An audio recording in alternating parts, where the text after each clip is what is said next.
দক্ষিণ আফ্রিকায় আগুনে ৬ বাংলাদেশি নিহত হয়েছেন।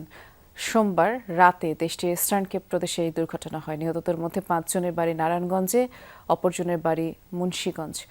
কর্তৃপক্ষ জানায় আগুন লাগার সময় দোকানটিতে ৭ জন ঘুমিয়েছিলেন। আগুনে পুড়ে তাদের সবাই মারা গেছেন। হোলসেল শপটি বাংলাদেশি মালিকানাধীন। রাতের অন্ধকার ভেদ করে চারদিকে আগুনের লেলিহান শিখা। মুহূর্তেই আগুন ছড়িয়ে পড়ে চারদিকে। দক্ষিণ আফ্রিকার ইস্টার্ন কেপ প্রদেশের একটি হোলসেল দোকানে স্থানীয় সময় মধ্যরাতে এই আগুন লাগে। এ সময় দোকানটিতে ৭ কর্মী ঘুমিয়েছিলেন। খবর পেয়ে ফায়ার সার্ভিস দ্রুত ঘটনাস্থলে গিয়ে আগুন নেভানোর কাজে অংশ নেয়। আগুন নিয়ন্ত্রণে এলে ৭টি মরদেহ উদ্ধার করা হয়। আগুনে পুরোপুরি ঝলসে গেছে তাদের শরীর। মরদেহগুলো নেওয়া হয়েছে স্থানীয় হাসপাতালে।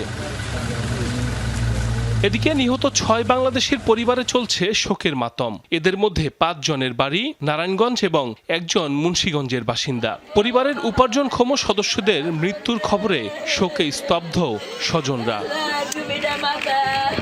নিহতদের মধ্যে ফাহিম আপন ও নূর মুহাম্মদের বাড়ি নারায়ণগঞ্জের ক্রোকের চর গ্রামে। ফাহিমের মৃত্যুর খবরে বারবার জ্ঞান হারাচ্ছেন আদরের ছোট বোন। ফাহিমের বাড়ির পাশেই নূর মুহাম্মদের বাড়ি। ৮ বছর আগে জীবিকার তাগিদে সাউথ আফ্রিকায় পাড়ি জমিয়েছিলেন তিনি। এরপর দেশে আর ফেরা হয়নি। ৬ জন মারা গেছে। মানে বাপ মার মনটা কি মন চায়, বাপ মা একদম মরার অবস্থা। ওখানে আপনারা দয়া করে যদি লাশটি আনার ব্যবস্থা করে দেন, দেখতে মানি মুড়ি দিবে সরকার যদি আবেদন করে। আমরা আবেদন করবো যে আমাদের লাশ অতি আছেন, আমাদের পোষায় দেন। লাশটা পাইলে আমাকে মন শান্তি হইব, আমাদেরকে মাটি দিলাম। ৪ বছর আগে ভাগ্যের চাকা বদলাতে বিদেশে পাড়ি দেন আপন। গত রাতেও কথা হয়েছে মায়ের সাথে। এখন সন্তানের মরদেহ দ্রুত দেশে ফিরিয়ে আনতে সরকারের সহায়তা চায় পরিবারের সদস্যরা। আমার ভাইটা ফোন দিছে, সাউথ আফ্রিকা আগুন লাগছে আমার ভাইয়ের দোকানে, ঠিক আছে। আমার ভাইয়ে ওদিকে আগুন লাগছে, যেন একজন বাড়িতে আসছে আর ৬ জন ভিতরে আসছিল। একজন বাড়িতে আসছে, ৬ জন ভিতরে আসলে যে বাইরেছে হের অবস্থা খুব গুরুতর। অন্য লোকে টেন্না বাইর করছে। অগ্নিকাণ্ডে নিহত ফয়সাল ও শাহিনের বাড়িও নারায়ণগঞ্জের তৈলখিরার চর ও কানাইনগরে।